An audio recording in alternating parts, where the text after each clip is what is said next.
पनि यसरी हुन्छ, मलाई बिहानदेखि बेलुकासम्म बिहान एक रात एक दिनभरिको रूपमा दिनुभयो भने बाँकी प्रसङ्गहरू पनि मैले हेरिसकेपछि मलाई लागेका कुराहरू सोध्ने थिएँ भने ल मिलाउँछु होइन, यो ल मिलाउँछु भन्दाखेरि अब कहिले मिल्ने हो, यो 5 वर्षपछि मिल्ने हो कि जस्तो लाग्छ। अब यो राजनीतिबाट चाहिँ यो 5 वर्षपछि है अब विजय हुनु पर्ला जस्तो लागिरहेको छ मलाई।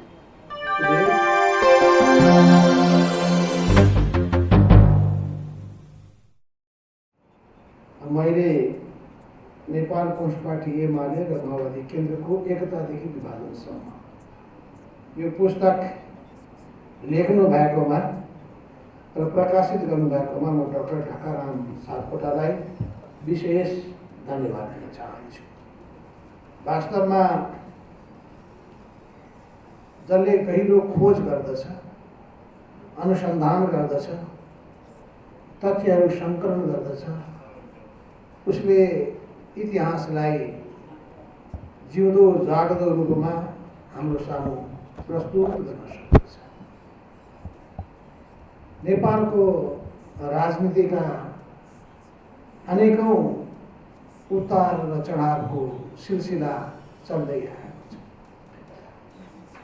डाक्टर ढाकाराम सापकोटाले पनि नेपालको कम्युनिस्ट आन्दोलनसँग जोडिएको नेपालमा कम्युनिस्ट पार्टीको विकास क्रम, सरकार र नेतृत्व भन्ने पुस्तक पनि भन्दा पहिले प्रकाशित गर्नुभएको थियो।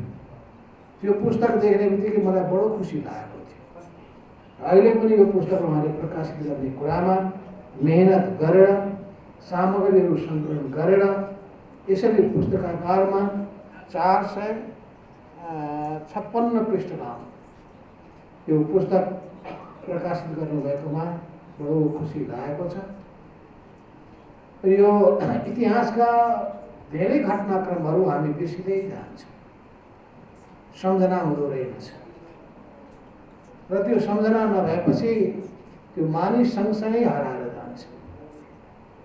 त्यसो हुनाले यो संस्मरण लेख्ने कुरामा, व्यक्तिको जीवनीहरू लेख्ने र प्रकाशित गर्ने कुरामा हामीले जोड दिनुपर्दछ। कतिपय घटनाक्रमहरू त्यो व्यक्तिलाई मात्रै थाहा हुन्छ, उसको अनुभूतिमा मात्रै त्यो आउन सक्दछ, या कुनै एउटा व्यक्ति दुईटा व्यक्तिको बिचमा मात्रै सीमित हुन सक्दछ। अत्यन्तै महत्त्वपूर्ण घटनाक्रमहरू पनि ती सबैलाई पनि हामीले समेट्न सक्यौँ भने घटनाक्रमहरू कसरी गर्दछन्, इतिहासका चक्रहरू कसरी अगाडि बढ्ने गर्दछन्, यो सबैको अलि मसिनो गरी हामीले अध्ययन गर्न सक्छौँ र त्यसपछि जानकारी राख्न सक्दछौँ। म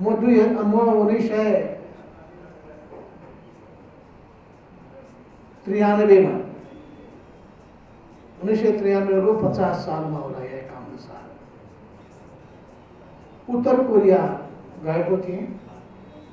जाँदाखेरि किम इल सुङसँग कुराकानी भयो। किम इल सुङको 4वटा संस्मरणात्मक किताब थिए, विथ द सेन्चुरी पार्ट 1, 2, 3, 4 र मैले त्यो सबै पढेको थिएँ र उहाँलाई मैले सोधेँ, भने इतिहासकै सबै कुराहरू तपाईँलाई कसरी याद भयो? अनि उहाँले भन्नुभयो, कहाँ याद हुन्थ्यो, कतिपय प्रसङ्गहरू त म आफै पनि बिर्सिन थालेँ। अनि के तरिका अपनाउनु भयो भनेर सोधेँ।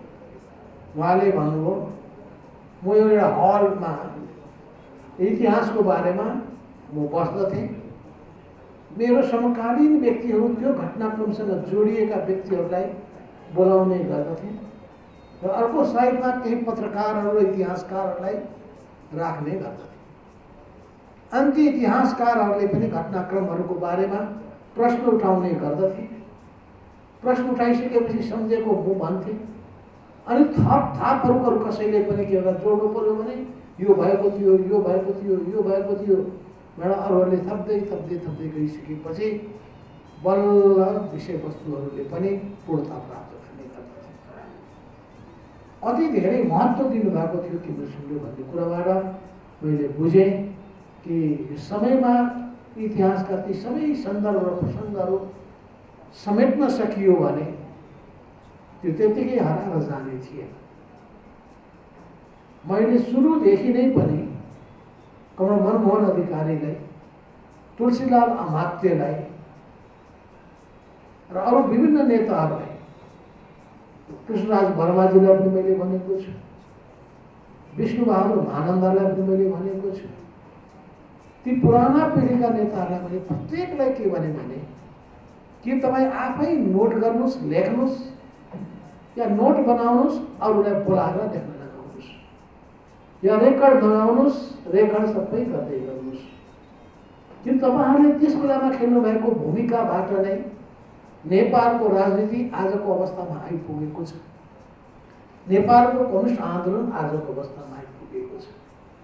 त्यो इतिहासका ती प्रत्येक सन्दर्भहरू यदि त्यो लिखित हुन सकेनन् भने, दस्तावेजीकरण हुन सकेन भने नयाँ पुस्ताले इतिहासको जानकारी पाउन सक्दैन, समग्र जानकारी प्राप्त गर्न सक्दैन। र त्यसै सिलसिलामा म सम्झिरहेको छु, मनमोहन अधिकारी कमलको निवासमा म आफै गएर रघुजी पन्तलाई र सूर्य थापालाई, दुईजनालाई पनि लिएर गएर तपाईँ दुईटाको जिम्मा मनमोहनजीको सबै कुरा सोध्दै खोतर्दै ल्याउनुहोस्। चाहे 2006 सालमा कम्युनिस्ट पार्टीको स्थापना भएको बेलामा उहाँको भूमिका कस्तो रहेको थियो, या त्यसपछि पुष्पलाल महासचिव हुँदाहुँदै अनि उहाँलाई हटाएर फेरि पुष्पलाल महासचिव कसरी हुन पुग्नु भएको थियो। यही सिलसिलामा शैलेन्द्र कुमार उपाध्यायलाई पनि भनेको छ, लेख्नुहोस् है, किन तपाईँसँग जोडिएका कुराहरू तपाईँ सँगसँगै जान्छ। र म अहिले पनि भन्न चाहन्छु, हुन त म अरूलाई भन्छु तर आफै गर्न भ्याइरहेको छु। हुँदा मसँग कतिपय पत्रकार साथीहरू बस्छन्, एक दिन त दिनुहोस् न कमसेकम, अब मेरो टुङ्ग्याउँछु है भन्नु, एक दिनै निकाल्न सकिँदैन। अहिले पनि यसरी भन्छु, मलाई बिहानदेखि बेलुकासम्म बिहान एक रात एक दिनभरिको रूपमा दिनुभयो भने बाँकी प्रसङ्गहरू पनि मैले हेरिसकेपछि मैले लागेका कुराहरू सोध्ने थिएँ भने ल मिलाउँछु भन्नु, यो ल मिलाउँछु भन्दाखेरि अब कहिले मिल्ने हो, यो 5 वर्षपछि मिल्ने हो कि जस्तो लाग्छ। अब यो राजनीति एउटा चाहिँ यो 5 वर्षपछि है अब विजय हुनु पर्ला जस्तो लागिरहेछ मलाई। धेरै बस्नु पनि जरुरी छैन, 70 वर्षमै छोडौँ कि भनेर लागेको, परिस्थितिले छोडै दिइरहेको छैन। यसपटकको चुनावमा त लड्नै पर्छ, जित्नै पनि पर्छ, राजनीतिलाई एउटा मोडमा पुर्याउनै पनि पर्छ। चुनावको आज मितिको घोषणा भइ पनि सक्यो, अब पनि चुनावमा नउठ्ने भन्ने कुरा गर्नै भएन। डराएछै क्या माधव नेपाल भन्ने पार्टी सामना गरेर चुनावमा उठेर विजयको डङ्का बजाएर तपाईँहरूको बिचमा मैले फेरि आउनुपर्ने छ। अवश्य पनि त्यस्ता तत्त्वहरू होला जसले घृणा पैदा गरिरहेका हुन्, नकारात्मक प्रचारहरू गरिरहेका हुन्, त्यस्ताहरू हुन्छन्। किनभने कसैको कामै भनेको निषेधको राजनीति गर्ने हुन्छ, कसैको कामै भनेको काँडा बिझाउने कुरा मात्रै गर्ने हुन्छ, संसारमा राम्रो चिज देख्दै नदेख्ने, संसारलाई कुरूप मात्रै देख्ने त्यस्ता पनि हुन्छन् होला। हामीले कुरूप हेर्ने र रूपै रूप हेर्ने यो एकल काँटे सोचबाट मुक्त हुनुपर्छ। जस्ताका त्यस्तै संसारलाई देख्न सक्नुपर्छ, बुझ्न सक्नुपर्छ, यथार्थवादी बन्न सक्नुपर्छ। किन मार्क्सवादले के भन्छ भने तथ्यको आधारमा सत्यमा पुग्नु, तथ्यले जे बताउँछ त्यसलाई स्वीकार गर्नु, तथ्यले जे देखाएको छ त्योभन्दा अर्को कुनै सत्य हुन सक्दैन। तर कहिलेकाहीँ के हुन्छ भने आँखाले धोका खाँदो रहेछ। यही हो कि क्या हो सत्य हो, सत्य अर्कै रहेछ। कहिले मलाई भन्दै थियो, यसो बसेर यसो मुर्गी उचालेको देखेछ, मुक्का हिर्काउन खोजे क्या भनेर बिचरा अर्को के चाहिँ त्यहाँ झिँगा धपाउनलाई हात अघि बढाएको रहेछ, अर्को त मुर्गीको चलाउन खोज्यो भनेर प्रचार गर्दैछ। कहिलेकाहीँ त्यो हेरेको सत्य कहीँ सत्य हो कि होइन भन्ने कुरा पनि अलिक विश्लेषण गर्नुपर्ने आवश्यकता पर्दछ। तर आम रूपमा जे सत्य तथ्य हो त्यो नै सत्य हो, तथ्यमा पुग्न सक्नु पर्दछ। र यो पुस्तकले तथ्यहरू उजागर गरेको छ। कतिपय सन्दर्भमा हामी विस्मृतिमा पर्न सक्दछौँ, बिर्सिन सक्दछौँ। यसो हेर्दै जाँदाखेरि एउटा ठाउँमा मिति नै लेख्न छोडेको चाहिँ लेख्नै पर्थ्यो, त्यो दस्तावेजमा मिति छैन, मलाई थाहा छ। चाहिँ मैले भन्ने गर्थेँ कि कुनै पनि चिज लेख्दाखेरि मिति के माथि के तल लेख्नै पर्छ भन्यो, छुट्दो रहेछ। त्यसै गरी यहाँ एक ठाउँमा चाहिँ त्यो अब पनि खोजेर अर्को संस्करणमा राख्नै पर्यो है।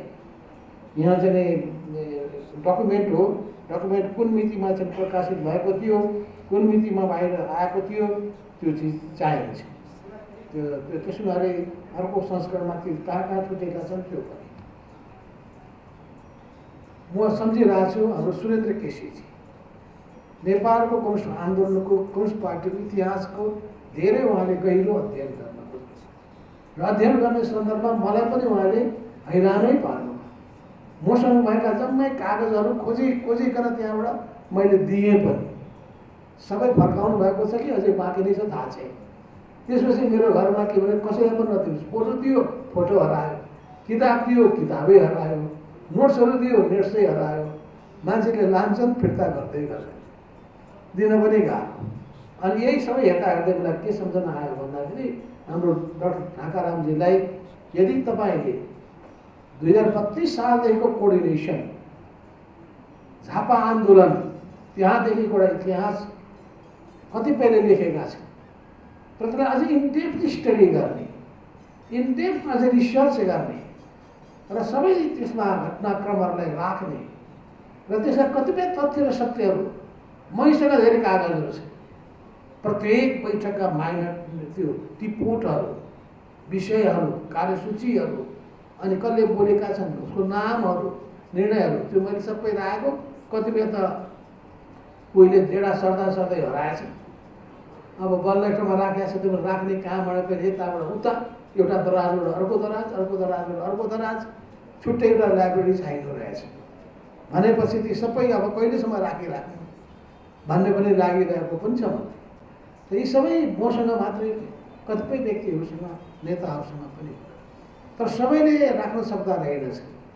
तर खाससँग त्यस्तो चिजहरू रहेको हुन सक्दछ।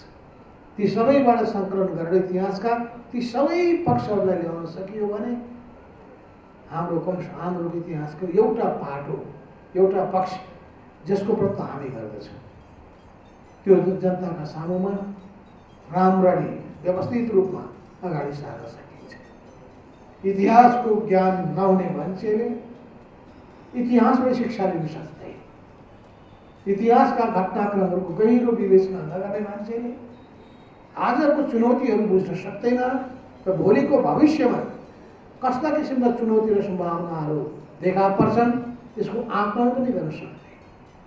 त्यसो हुनाले जहिले पनि हामीले विषयवस्तुको, समग्र विषयवस्तुको जानकारी प्राप्त गर्ने कुरा, ज्ञान हासिल गर्ने कुरा, त्यसको विश्लेषण गर्ने कुरामा, त्यसको विवेचना गर्ने कुरामा बढी समय खर्चिनुपर्छ। यो खोजको कुरा नै सबभन्दा महत्त्वपूर्ण कुरा। त्यो डाक्टर कहाँ पनि तपाईँ जानुभयो भने डाक्टरले सबभन्दा पहिले तपाईँको शरीरभित्रको रोग के हो भन्ने कुराको खोज गर्दछ।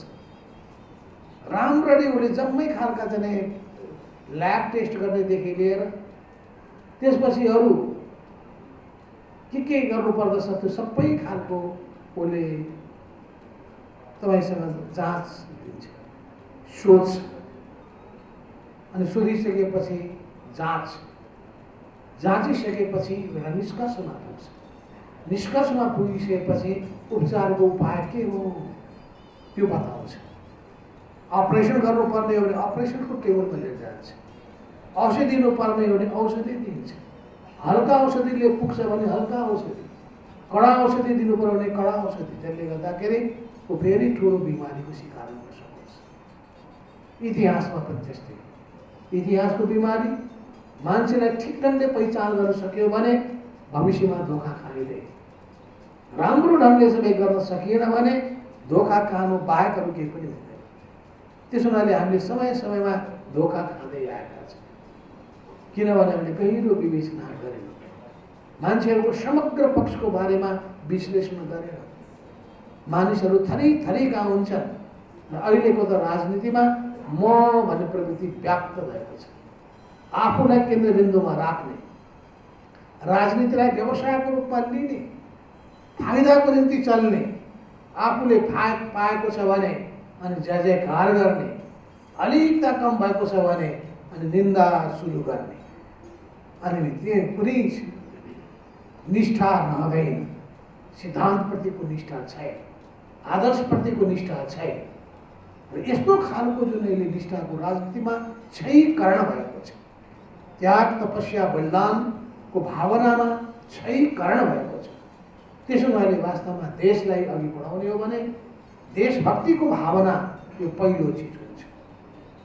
जनताको निम्ति राजनीति गर्न खोजेको हो भने जनसेवाको भावना अर्को महत्त्वपूर्ण कुरा हुन्छ। र जनसेवाको भावना अघि बढाउने कुराको सन्दर्भमा के काम गर्दाखेरि जनताको पीडासँग वास्तवमा मिसिन सकिन्छ, जनताको पीडा र वेदनालाई बुझ्न सकिन्छ, त्यसमा मलहम लगाउन सकिन्छ, जनताको सुखमा रमाउने, जनताको दुःखमा दुःख व्यक्त गर्ने।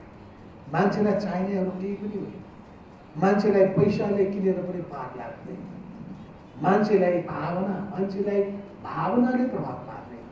त्यो भावना भनेको सङ्कटमा परेको मान्छेको, त्यो पीडामा परेको मान्छेको त्यो सङ्कट र पीडामा तपाईँले साथ दिनु, शब्द दिनु। यो सबै कुराहरूको सन्दर्भमा सङ्गठन निर्माणका कुरादेखि लिएर आन्दोलन उठानसम्मका कुराहरू, यी सबै चिजहरूको बारेमा व्यवस्थित श्रृङ्खलाबद्ध सबै घटनाक्रमहरूको उल्लेख हुनुपर्दछ। यहाँ मैले हेर्दा हेर्दै मेरो पनि कतिपय कुराहरू यो मिति हो कि त्यो मिति हो कि लागेर यहाँ हेरेपछि ठ्याक्कै मिति मिलेछ। किनभने पुस 5 गतेको दिनमा प्रदेश सभा भङ्ग भयो। भङ्ग भइसकेपछि के भयो त? 5 गतेको दिनमा के भयो? त्यही 5 गतेको दिनमा बालुवाटारमा बैठक बसिरहेको थियो पार्टीको, सचिवालय भवनमा बैठक बसिरहेको छ। अनि त्यसपछि त्यही बेलामा बैठक बसिरहेकै बेलामा ठ्याक्कै निवासबाट प्रदेश सभा भङ्ग गर्ने राष्ट्रपति कहाँ चिठी पठाइएको छ।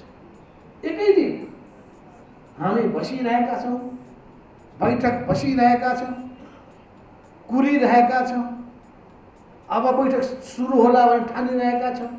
ठ्याक्क त्यो बेलामा बैठक अब विघटन भयो भने आएपछि त्यही बैठकको यहाँ तिथिमिति सहित यहाँ मैले हेरेँ कि ठ्याक्कै पुस 5 गतेको दिनमा त्यही बालुवाटारमा बसेको बैठक भनेर यहाँ लेखिएको तपाईँले पाउनुहुन्छ। तर यहाँ पाउनुहुन्छ कि कसरी त्यहाँ बसेको बैठकले विघटन गरेको निर्णयको निन्दा गर्यो, निन्दा गरेर त्यसपछि चाहिँ प्रस्ताव पास गर्यो। भनेपछि अन्तिम समयसम्म हाम्रो कोसिस कतिसम्म भएको थियो भन्ने कुरा हामी हेर्न सक्छौँ। पुस 7 गते मात्र तुरुन्तै बैठक बोलाइयो, उता पनि बैठक 7 गते पनि बैठक बोलाइयो। भनेपछि यी बैठकहरू यी तिथिमिति सहितको श्रृङ्खलाका यावत पक्षहरू यसमा उल्लेख गरिएका छन्।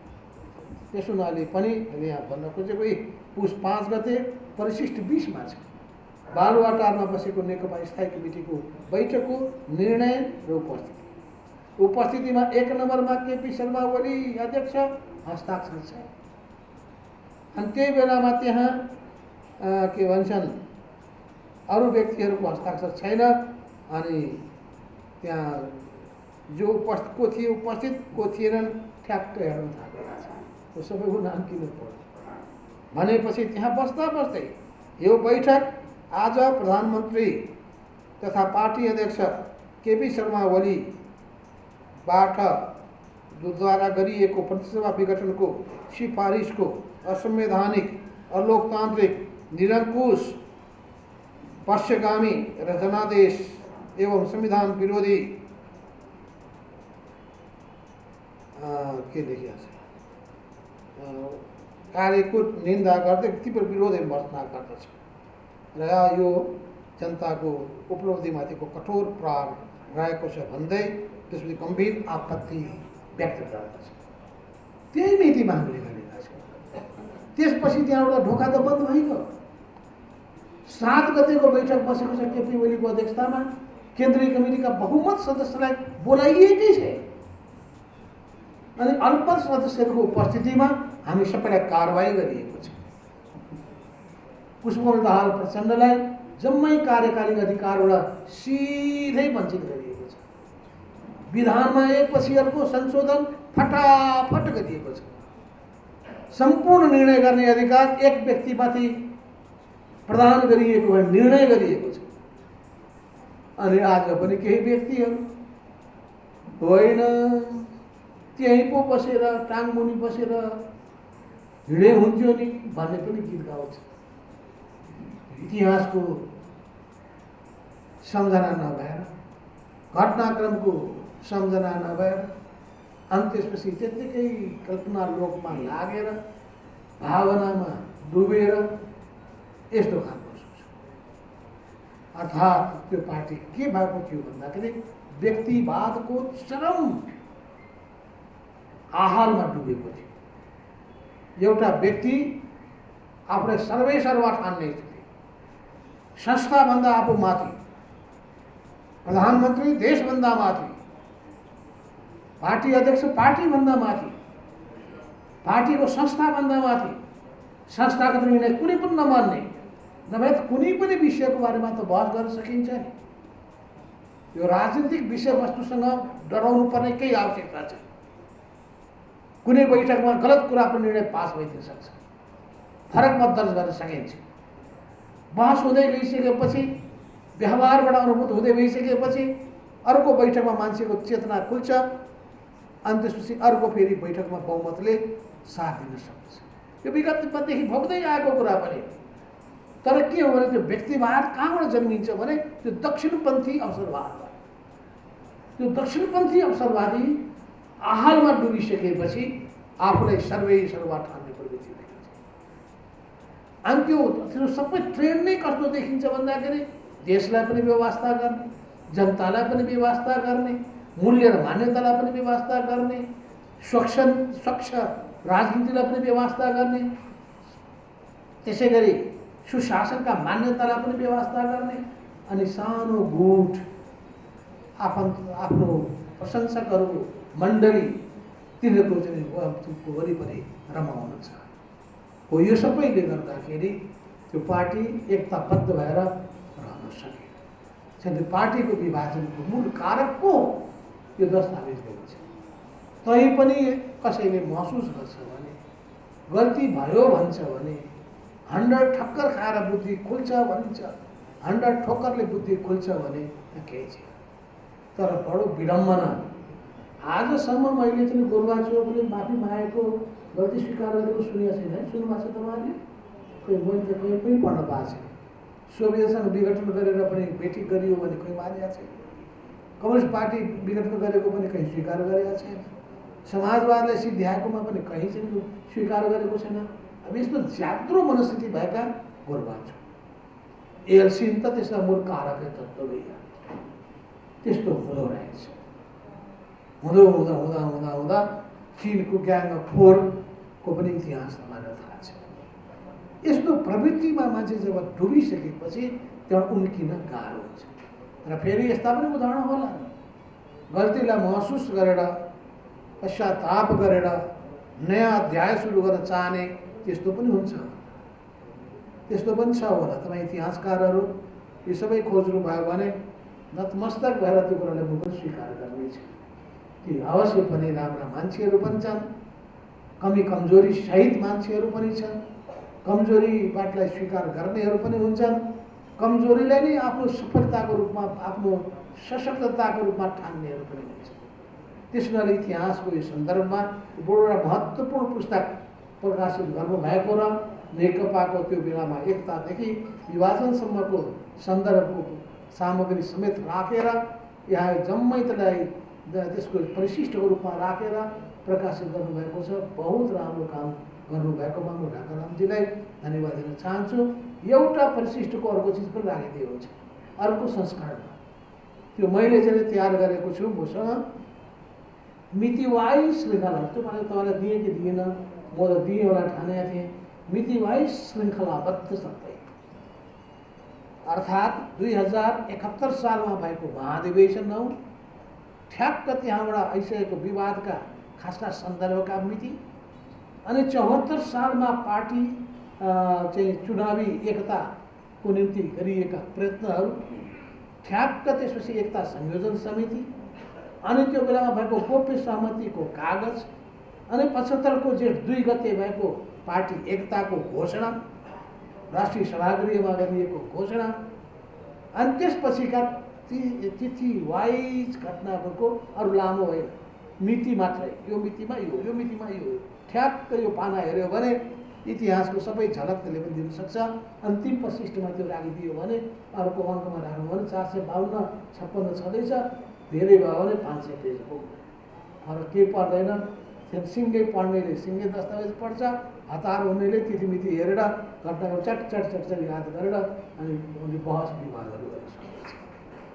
त्यसो हुनाले चाहिँ अब यो पुस्तक जे भने राम्रो छ, र अरू पनि यस्तै पुराना पुस्तकको सन्दर्भमा मैले भने झापा आन्दोलनका योद्धाहरू पनि एकपछि अर्को बिदा हुँदैछ नै, ख्याल गर्नुहोस्। बुढो हुँदै गइसकेपछि मान्छे त बितिहाल्छ नि। मोहनचन्द्रजी पनि जिउँदै हुनुहुन्छ, त्यसो हुनाले ख्याल गरिहाल्नुहोस्। राधाकृष्ण मैनाली अझै पनि हुनुहुन्छ, उहाँहरू पुराना योद्धाहरू बसेको हुनुहुन्छ। त्यो मुकुन्द नेपाली पनि हुनुहुन्छ, ख्याल गर्नुहोस्। यी जम्मै चिजहरूलाई समेटिएको छ कि छैन हाम्रो सुरेन्द्र केसीजीले लेख्नुभएको किताबमा कति समेटिएको छ। योभन्दा पहिले नेकपा को बारेमा लेख्नुभएको जुन छ विकास क्रमिक भन्ने सन्दर्भमा सम्भवतः सरकार र नेतृत्वमा वर्तमान ध्यान त्यहाँ गएको छ। त त्यो सबै भयो भने एउटा ऐतिहासिक घटनाक्रम झापा सङ्घर्ष। तर झापा सङ्घर्षलाई याद गर्दाखेरि नबिर्सिनु होला फेरि मोरङको सङ्घर्ष फेरि, किन मोरङ सङ्घर्षको म हुन् अहिलेको आधिकारिक व्यक्ति। त्यसो हुनाले मोरङ र झापा यो दुईटाले मिलेर त्यसपछि नयाँ अभियान सुरु गरेका। नयाँ अभियान सुरु गर्ने सन्दर्भमा झापाको आफ्नो एउटा सिलसिला छ, मोरङको आफ्नो सिलसिला छ।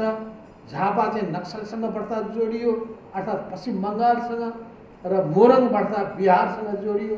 बिहारको उता कानु सन्यालसँग, सरोज दत्तसँग, आदि इत्यादिसँग, यतापट्टि विनोद मिश्रहरूसँग बढ्ता जोडियो। यी सबै इतिहासका श्रृङ्खलाहरू जोडियो भने अनि बल्ल इतिहासका ती सबै सम्झनाहरू एउटै डकुमेन्टमा दस्तावेजमा आउँछ। कसरी आएका थिए त्यो बेलामा भारतका ती कमसेकम पार्टीका नेता, कसरी त्यो बेलामा सम्पर्क मैले नै गराइदिएका थिएँ उनीहरूलाई चिनको पार्टीसँग समय। चिनिया नेतालाई कति याद छ छैन, मलाई याद छ। चिन जाने भनेको नेपालकै बाटो भएर चिन पाइएको थियो त्यो बेलामा। भनेपछि त्यो इतिहासका ती सबै सन्दर्भ र श्रृङ्खलाहरू कहिलेकाहीँ आफै बिर्सिन्छ। हो र मैले नै गरेका थिएँ र मै थिएँ त्यहाँ भन्नुपर्ने स्थिति बन्छ। अहिलेसम्म त यो उमेरमा ठिकै छ, 10 वर्षपछि सोध्नु परिस्थिति बन्ला मै थिएँ त्यहाँ भन्नुपर्ने स्थिति पनि आउँछ। दिमाग दुरुस्तै भयो भने त ठिकै छ, नभए मान्छे विस्मृतिमा पनि पर्दा रहेछन्, घटनाक्रमहरू बिर्सिनु पनि सकिन्छ। मान्छे अहिले त मलाई सम्झना याद बिर्सिन पुग्छु कि 35 सालको केन्द्रीय कमिटीमा को मान्छेहरू पूर्ण सदस्य, को वैकल्पिक सदस्य थियो भनेर ठ्याक्क म नोट गर्दा गर्दा गर्दा यही नै हुनुपर्छ भनेर भन्छु। त्यसै गरी 35 सालको साउन महिनामा भएको कोकेको 5औं सम्मेलन, तेस्रो सम्मेलनमा को थिए उपस्थित, प्रतिनिधिको सङ्ख्या कति थियो, जम्मा पार्टी सदस्यको सङ्ख्या कति थियो, कति सदस्यहरूबाट हामीले पार्टीलाई अघि बढाइरहेका थियौँ। यी सबै घटनाक्रमहरू पनि वास्तवमा हामी जिउँदै हुँदा दिमागमा ती कुराहरू घटनाहरू दिमागमा ताजै हुँदा ठ्याक्क तपाईँहरूले रेकर्ड गर्नुभयो भने, दस्तावेजीकरण गर्नुभयो भने त्यो धेरै इतिहासको निम्ति पछिको निम्ति काम लाग्छन्। र यस सन्दर्भमा पनि यो सिलसिला अगाडि बढोस्, तपाईँको यो लेखनी निरन्तरता पाओस्। तपाईँको लेखनी मात्रै होइन, फेरि उहाँलाई मात्रै भन्नुभयो भने तपाईँहरूलाई पर्ला।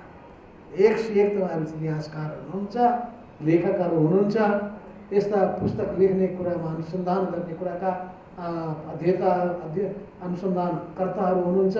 ती अध्ययन गर्ने, खोज गर्ने, अनुसन्धान गर्ने कामको निम्ति तपाईँहरू सबै अगाडि बढ्नुहोस्। नयाँ पुस्ता झन् अगाडि बढोस्। पुराना पुस्तालाई मात्रै होइन, नयाँ पुस्तालाई पनि हामीले अघि बढ्नलाई दिनुपर्दछ। उहाँको उमेर कति हो हेर्न खोज्दै थिएँ मैले ढाकारामजीको। यसो हेर्दाखेरि भर्खरकै युवा लाग्नुहुन्छ भनेपछि तपाईँभन्दा पनि युवाहरू अब देखा पर्न थालिसकेका छन्। 101 खुबी भएका प्रतिभा भएका व्यक्तिहरू पनि म देखिरहेको छु, जसले विभिन्न विषयमा राम्रो राम्रो अङ्क ल्याएर अझै खोज अनुसन्धान गरेर पिएचडी गरेर राम्रो कीर्ति कायम गर्नुपर्छ। अन्तमा म भन्न चाहन्छु, चुनाव अब आयो, आजै मिति घोषणा भयो। उहाँहरूको त्यो टेलिभिजन, उहाँहरू पत्रकार किन बस्नुहुन्छ थाहा छ? यो किताबको निम्ति कम, चुनावको कुरा आउला गठबन्धन चाहे रहन्छ कि रहँदैन भन्ने उहाँहरूको वार्ता त्यसैमा ध्यान छ। म बुझ्दछु नि मनोविज्ञान अनुहार हेरेर। अनि त्यसो भएको हुनाले गठबन्धन कायम रहन्छ र पहिलो समाचार बनाइदिए हुन्छ र हामी भोलि गठबन्धन रहन्छ भनेर घोषणा गर्न गइरहेको छौँ, त्यो पनि बनाइदिए हुन्छ। गठबन्धन दलहरू मिलेर नै चुनावमा जानेछ। तर सँगसँगै म भन्छु है, नेपाल कम्युनिस्ट पार्टी एकीकृत समाजवादीका साथीहरूले हामी अब अर्को मोर्चा पनि बनाउन गइरहेका छौँ। थर्ड पोल जसलाई भन्छ, तेस्रो शक्ति। र तेस्रो शक्तिमा चाहिँ हामी चाहनेछौँ कि हाम्रो पार्टी नेपाल कम्युनिस्ट पार्टी एकीकृत समाजवादी, त्यसपछि नेकपा माओवादी केन्द्र, अनि जनता समाजवादी पार्टी, राष्ट्रिय जनमोर्चा, यी चारवटाहरूले पनि एउटा एक ठाउँमा गोलबन्द हुनु जरुरी छ। किनभने नेपाली कङ्ग्रेसलाई पनि के परेको हुनसक्दछ भन्दाखेरि होइन हामी नै सबै थोक हौँ भन्ने पनि परेको हुनसक्दछ। अनि यतातिर त एउटाले त परेकै छ, मै हुँ सबै सर्वे सर्वा भन्ने। यो सर्वे सर्वा मै हुँ भन्ने कुराले बिगारेको छ। हामी पनि केही हौँ भन्नुपर्ने समय आएको छ। यस्तो अवस्थामा अर्को चुनावी मोर्चा बनाउनु पर्ने, अझै वामहरू शक्तिहरू मिलेर जानुपर्ने। अब स्वाभाविक रूपमा को वाम शक्ति मिल्ने? एकले अर्कालाई अस्तित्व नै स्वीकार नगर्नेसँग पनि कहीँ मिल्दीता हुन्छ। जसले अर्काको अस्तित्व नै स्वीकार गर्दैन, तपाईँले समाचार बनाइदिएर थोरै हुन्छ फलाना फलाना पार्टी मिल्छ। जसले एकअर्काको अस्तित्व स्वीकार गर्दैन के अर्थ भयो? त्यहाँ जुन बाटो जुन गाउँ जानै छैन त्यो गाउँको बाटै नसोध्नु भने यत्तिकै भनिएको हो। त्यसो हुनाले हाम्रो जुन हो अब अगाडि बढ्ने कुराको सन्दर्भमा विचार मिल्नेहरू, धारणा मिल्नेहरू, भावना मिल्नेहरू, मन मिल्नेहरू मिलेर अगाडि बढ्ने। यस सन्दर्भमा अब चुनावी अब नयाँ अभियान सुरु हुनेछ। हाम्रो पार्टीको केन्द्रीय परिषदको बैठकले पनि निर्णय गरेको थियो कि गठबन्धनको धेरै चर्चा गर्ने काम कम गर्नु। अहिले पनि म भन्न चाहन्छु, भोलि निर्णय त हुन्छ, तर हात्ती आयो पुस्सा भइदियो भने के गर्छ? अन्तिम बेलामा ल यति लिए भए ल्याऊ, नभए जाऊ भनेर के हामी त्यतिकै रोएर बस्ने? समयदेखि नै होस गर्ने, आफ्नो शक्ति तयार गरेर अगाडि बढ्ने। र यो शक्ति तयार गरेर अघि बढ्दाखेरि सम्भावना निकै राम्रो मैले देखेको छु। म अस्ति भर्खरै आउँदैछु डोटी जिल्लाबाट। डोटी जिल्लाको चाहिँ स्थिति मान्छेले के भन्दा होला, एउटा पनि त जित्नु भएन नि भन्दा होला। अब हेर्नु त्यहाँ हाम्रो पार्टीले गरेको त्यहाँको भेलामा उपस्थिति, पार्टी प्रवेशको लाभ, त्यसले उत्पन्न गरेको उत्साह, र त्यसको भोलिपल्ट अर्को पार्टीले गरेकोमा निराश मान्छे, सङ्ख्या पनि थोरै। अनि म रौतहट जिल्लामा पुगेँ, त्यहाँ पनि सैकडौँ मान्छे, 700 मान्छे पार्टी प्रवेश गरेका छन्। अरू पार्टी छोडेर अब त्यसलाई काउन्टर गर्नलाई को जान्छन् त्यो पनि हेर्दै जाउँ। यो सबै स्थिति भइसकेपछि त मुकाबला त हुन्छ नै। राजनीतिमा त यस्तै हुन्छ। त्यसैले हिम्मतका साथ, बुलन्दीका साथ जो अगाडि बढ्यो, जसमा आँट छ त्यही सफल हुन्छ। जसमा आँट छैन त्यो उसको स्वर रुन्चे हुन्छ। रुन्चेहरूले कहिले पनि इतिहासमा कीर्ति कायम गर्न सक्दैन। चुनौतीको सामना गरेर अप्ठ्याराहरूलाई पन्छाएर, त्यसलाई बाधा अवरोधलाई पन्छाएर अघि बढ्ने नदी जस्तै हामी पनि निरन्तर रूपमा लागिरह्यौँ भने अवश्य सफलता हासिल हुन्छ। र यो जुन ल्याउनु भएको छ पुस्तकले पनि त्यही आशा जगाउनको लागि, मान्छे निराश बनाउने भयो, आशावादी बनाउनको लागि हो। सङ्घर्ष हो जीवन सङ्घर्ष हो। त्यसो हुनाले कहिले पनि सङ्घर्षबाट भाग्ने काम नगर। सफलता हात लाग्छ चाहे नेपाल कम्युनिस्ट पार्टीको इतिहास होस् या नेपालको इतिहास होस्, विश्वको इतिहास होस्, मानव समुदायले कहिले पनि हरेस खाएको छैन र मानव जातिको इतिहास आवश्यकताको राज्यदेखि लिएर स्वतन्त्रताको राज्यसम्म निरन्तर सङ्घर्षको इतिहास हो र यो सङ्घर्षको जीवन पनि सङ्घर्षले युक्त छ। यही हिसाबले नयाँ पुस्ता पनि उत्साहका साथ अगाडि बढ्नुहोस्, फराकिलो छाती लिएर सबैलाई समेटेर सबैलाई उत्साहित बनाएर अगाडि बढ्नुहोस्। यही भन्दै सबै बुद्धिजीवी साथीहरूलाई पनि यही किसिमको ज्ञान र चेतना दिनुहुनेछ भन्ने आशा राख्दै म आफ्नो भनाइ टुङ्ग्याउँछु। हस्त धन्यवाद। हार्दिक